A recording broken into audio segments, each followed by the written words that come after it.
आजाद किया। हजरत मूसा अलैहिस्सलाम से कई सदियों बाद हजरत ईसा अलैहिस्सलाम का वक्त आया। उस वक्त बनी इसराइल फिलिस्तीन में रोमन्स के अंडर थे और करप्ट जूइश प्रीस्ट इनके इमाम थे और कई वक्त से इनमें कोई नबी नहीं आया था। बनी इसराइल एक मसीहा के इंतजार में थे और इनकी बुक्स में भी उसके आने की खबरें लिखी थी, जो कि आज भी बाइबल में लिखी है। और फिर वो मसीहा हजरत ईसा अलैहिस्सलाम की सूरत में आया, लेकिन फिर भी बनी इसराइल ने इनके खिलाफ साजिशें की, तो अल्लाह ने हजरत ईसा अलैहिस्सलाम को आसमानों पर उठा लिया। हजरत ईसा अलैहिस्सलाम के बाद जब अरब में बुराई आम हो चुकी थी, तो उस वक्त एक अजीम नबी के आने की खबरें लिखी थी, और उस वक्त यहूदी भी उस नबी का इसी तरह इंतजार करते थे जिस तरह आज मुसलमान इमाम मेहदी का इंतजार करते हैं। यहाँ तक कि आज भी बाइबल में वो प्रेडिक्शंस लिखी है।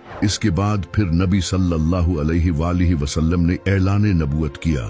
तो ये जो मसीहा का कॉन्सेप्ट है, ये बनी इसराइल में पहले से मौजूद था। इसी वजह से इस्लाम के एक बेहतरीन स्कॉलर और पोएट अल्लामा इकबाल भी इमाम मेहदी के इस कॉन्सेप्ट को नहीं मानते थे। इनका ये कहना था कि ये कॉन्सेप्ट मुसलमानों ने यहूदियों और क्रिश्चियंस से लिया है। जब अब्बासी खिलाफत के दौर में मुसलमानों पर जुल्म हो रहा था, तब मुसलमानों में ये कॉन्सेप्ट फैलने लगा कि बहुत जल्द एक मसीहा आएगा जो सब ठीक कर देगा। अल्लामा इकबाल का कहना था कि मुसलमानों का किसी मसीहा के इंतजार में जुल्म सहते रहना ये बहुत ही खतरनाक है। इसी वजह से वो इमाम मेहदी के इस कॉन्सेप्ट को नहीं मानते थे।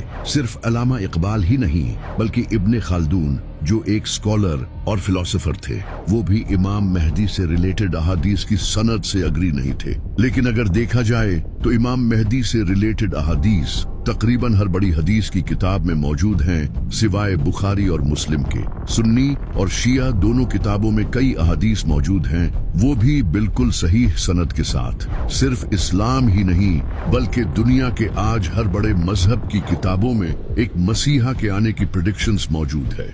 जैसा कि मेसोपोटामिया में एक चरवाहे का जिक्र मौजूद है जो कि मसीहा होगा, और इजिप्ट में एक ओसिरिस नाम के इंसान का जिक्र है जो कि जमीन को दोबारा जिंदा करेगा। इसी तरह ज़ोरोआस्ट्रियन मजहब में एक ज़ाराथुस्ट्रा नाम के इंसान का जिक्र है जो कि आखिरी वक्त में पैदा होगा और एक बड़ी जंग लड़ेगा। इसी तरह हिंदू कल की अवतार को मानते हैं जो कि कलयुग